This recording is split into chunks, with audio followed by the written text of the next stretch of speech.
Je suis arrivé à la conclusion que l'emprunteur est vraiment l'esclave du prêteur. Et je ne plaisante pas avec ça. Les paroles de Dieu le confirment aussi. Et en réfléchissant un peu, je me suis demandé qui m'a appris qu'emprunter de l'argent était quelque chose de bien. C'était mon professeur de finance à l'université, qui était lui-même fauché. Vous voyez, si vous voulez gagner, vous devez essayer de trouver des gagnants et imiter ce qu'ils font. Si vous engagez un entraîneur personnel et que vous arrivez le premier jour et que votre entraîneur personnel pèse 160 kg, il y a un problème. Si vous avez écrit un livre sur le mariage et que vous avez été marié 14 fois, bénissez votre cœur, mais je ne veux pas lire votre livre. L'autre jour, j'étais avec un couple qui avait 87 ans. Ils sont mariés depuis une soixantaine d'années. Si tu veux te marier, c'est à ces gens qu'il faut demander conseil. Les hommes veulent savoir des choses de la part des gens qui font, trouver un gagnant et imiter ce qu'il fait. Le magazine Forbes publie chaque année les 400 personnes les plus riches d'Amérique du Nord. 67% d'entre elles, 7 sur 10, sont des riches de première génération. Ces gens ont commencé avec rien et sont devenus riches. C'est à eux qu'il faut demander conseil, et non pas le beau-père fauché qui a une opinion sur tout.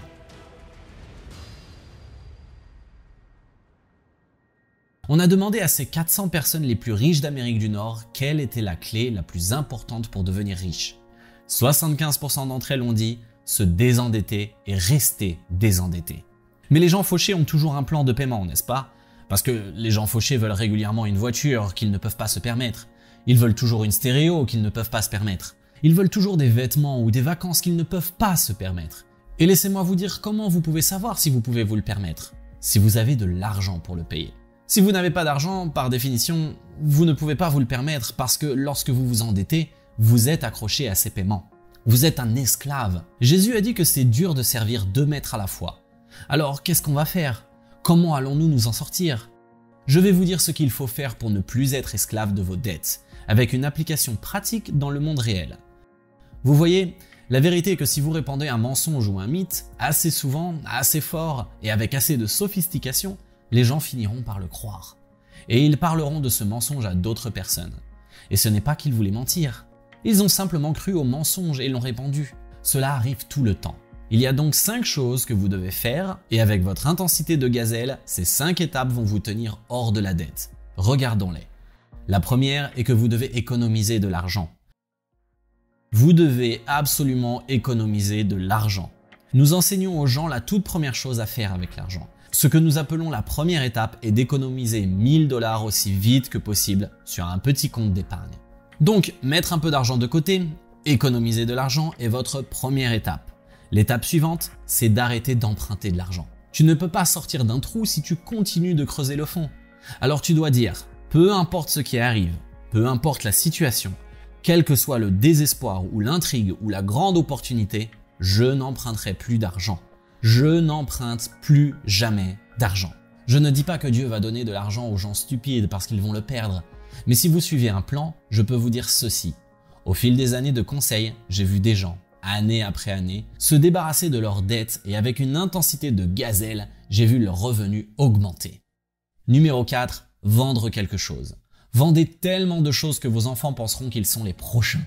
Mettez tout ce que vous avez sur eBay, mettez le chat sur Craigslist. La plupart d'entre vous n'ont pas besoin de vendre leur maison.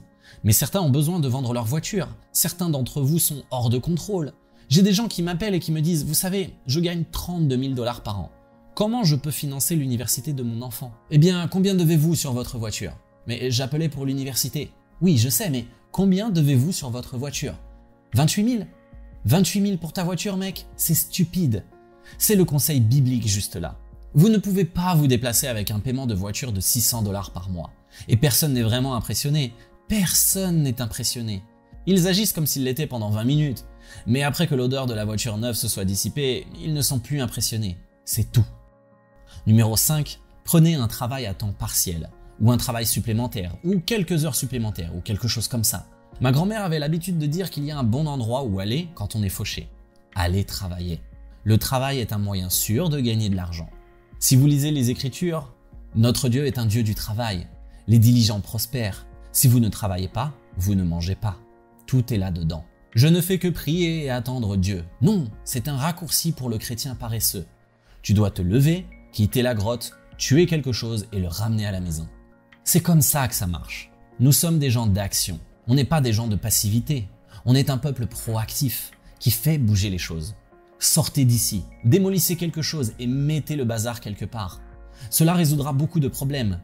Il n'y a que deux côtés de l'équation, les revenus et les dépenses. Il faut réduire les dépenses et augmenter les revenus, ce qui crée une marge au milieu pour donner et épargner. C'est ça la formule. Tu dois vraiment gagner plus d'argent. Tu veux travailler comme un fou pour le reste de ta vie? Non. Vous travaillez comme personne d'autre, pour que plus tard, vous n'ayez plus à travailler comme personne d'autre. Je travaille quand je veux. Vous savez pourquoi? Parce qu'avant, je travaillais tout le temps. Maintenant, je fais ce que je veux, quand je veux. Je suis pourri gâté. Mais il y a un moyen d'y arriver, en faisant la différence pendant un certain temps. L'intensité pendant une courte période de temps fait exploser les choses. Faites ces 5 étapes. Elles vous feront sortir de vos dettes à tous les coups. Pensez-y avec moi. Si vous n'aviez aucun paiement, si vous étiez une gazelle intense et que vous n'avez aucune dette et que vous priez, et que vous travailliez davantage, et que vous arrêtiez d'emprunter plus d'argent, et que vous vendiez des choses, et que vous vous débarrassiez complètement de vos dettes, imaginez votre vie. Si tu n'as pas de paiement, combien pourrais-tu économiser? Combien pourrais-tu investir si tu n'as pas un crédit à rembourser? Vous savez, si vous investissez ce que vous auriez dû en crédit pour votre maison, à quelle vitesse allez-vous vous rapprocher de 1 million de dollars? Vous pouvez faire des trucs incroyables avec 1 million de dollars. Combien pourriez-vous donner si vous n'aviez aucun paiement? Ces 5 étapes ne sont pas tirées de la Bible. Je les ai inventées, donc elles peuvent être fausses. Et vous pouvez décider si vous voulez les faire ou non. Mais ce que nous savons, c'est que près de 10 millions de personnes, environ 8 millions de familles ont suivi l'université de la paix financière. Nous savons qu'il y a des dizaines de milliers de personnes qui ont suivi ces petites étapes et sont devenues millionnaires. Nous le savons. Et donc si vous voulez être en désaccord avec ça et ne voulez pas le faire, c'est ok. Mais c'est comme cette fois où j'avais engagé un entraîneur personnel chez moi. J'ai eu une petite salle de gym dans une maison où je vivais avant. Et ma femme s'est moquée de moi et elle m'a dit « Pourquoi tu engages un entraîneur? Tu ne peux pas compter jusqu'à 10 tout seul et tu dois payer quelqu'un pour le faire ?» Je lui ai dit « Non, j'ai dû payer quelqu'un pour me tenir responsable parce que de moi-même, j'ai pas envie d'aller m'entraîner.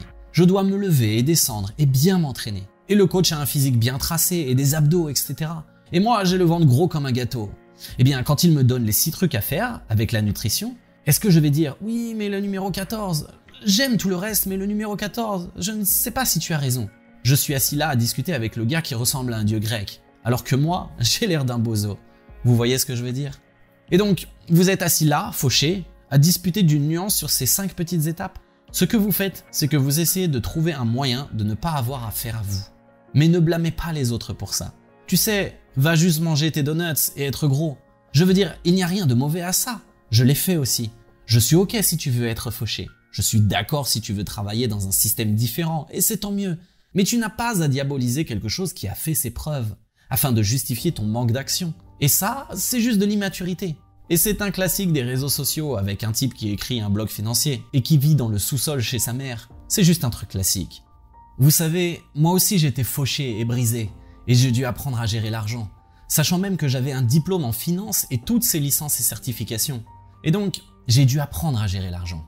Et j'ai trouvé ce qui a marché, et c'est souvent du bon sens.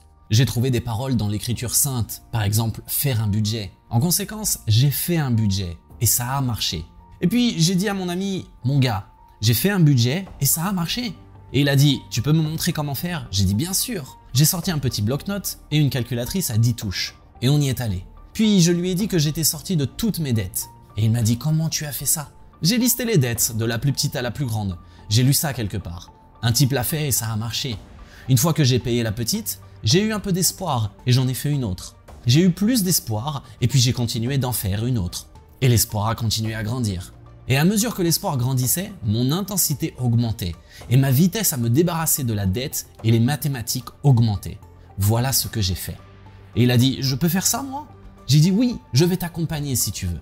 J'ai toujours du café le vendredi matin, fais-toi plaisir. Mais si tu ne le fais pas, je te demanderai des comptes.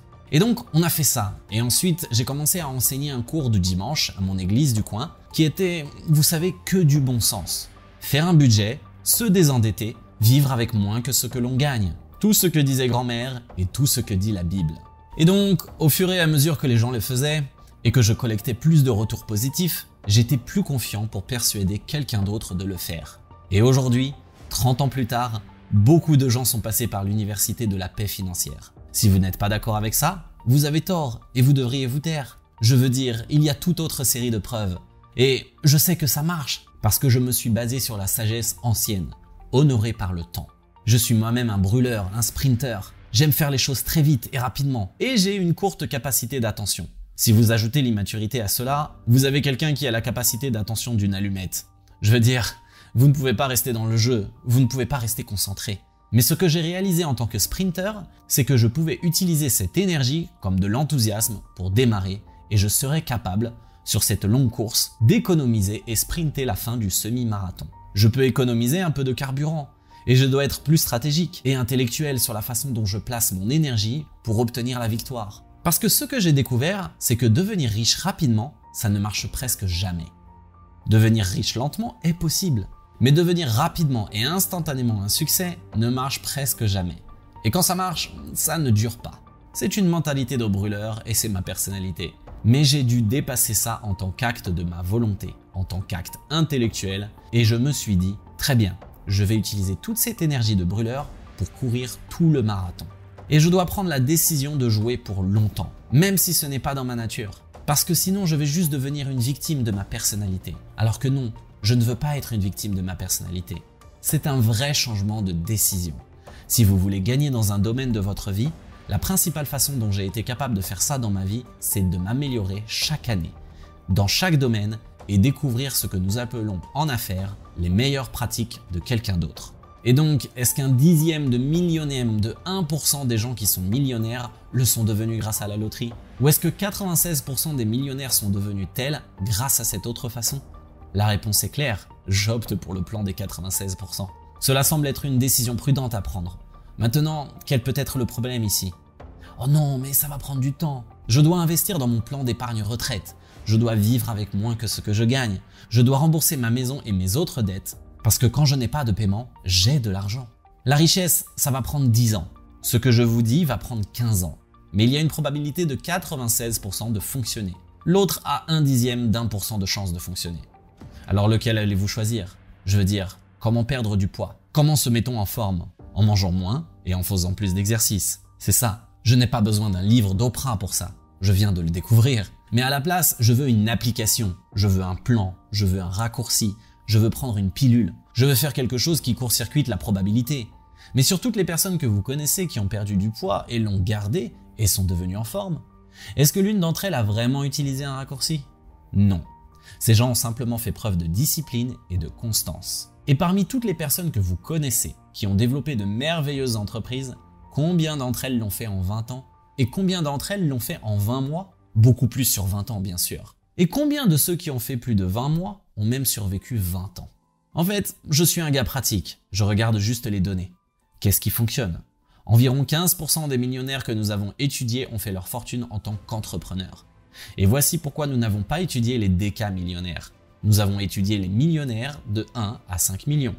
Il faut maintenant passer de 10 à 30 millions ou de 10 à 15 millions pour être déca-millionnaire. Si vous voulez être Jeff Bezos, ce n'est pas en lisant mon livre que vous y arriverez, parce que c'est très difficile. Avoir un plan d'investissement, payer votre maison, ne vous amènera qu'à environ 5, peut-être 7 millions, selon votre date de départ et le temps que vous vivrez. Mais je veux dire, sur une période de 20 ans, et c'est ce que la plupart de ces personnes ont fait sur une période de 10 à 20 ans, vous allez atteindre 1 à 5 millions. Le but de mon livre est de vous permettre de passer de 1 à 5 millions, de façon très régulière et très facile. Et ce qui est intéressant, c'est que vous pouvez faire ça en tant qu'entrepreneur. Vous pouvez faire les choses dont nous parlons dans ce livre tout en dirigeant votre entreprise, ce qui est en fait ce que je fais. Et voici une autre. Les entrepreneurs font souvent cette erreur, et c'est une énorme erreur. Ils vont développer une bonne affaire, une affaire de 10 à 10 millions de dollars en revenus bruts, et je les rencontre quand ils ont 48 ou 55 ans, et ils n'ont pas d'argent de côté. Tout leur actif est dans leur entreprise. Eh bien, c'est un manque de diversification. Il y a toutes sortes de risques. J'ai entièrement financé mon plan d'investissement en maximisant tout. J'ai donc des millions de dollars dans des fonds communs de placement, et cela n'a rien à voir avec mon entreprise. Ce qui me donne la chance de remettre les clés de cette entreprise à la prochaine génération. Je m'en vais, je n'en retire rien personnellement. Toute la richesse que j'ai construite en dehors de l'entreprise nous permettra de subvenir aux besoins de ma femme et moi. Et je n'aurai pas à faire peser le fardeau de la dette sur la génération suivante pour planifier la succession. Si je vous dis que si je prends 10 000 $ et que je les mets sur un fonds commun de placement, ou prendre ces 10 000 $ et les mettre dans mon entreprise Ramsey Solutions, le retour sur investissement du dernier placement sera des années-lumière meilleur que le premier. Et donc, pourquoi je le mettrais dans un fonds commun de placement ennuyeux? Vous savez, parce que je pose des bases qui permettent la liberté de gérer l'entreprise sans le stress d'une dette sur la maison et sans le stress de savoir qu'il n'y a pas d'argent ailleurs que dans cet endroit. Et si cet endroit commence à s'écrouler un peu, je perds tout très rapidement. Et je ne veux pas ça.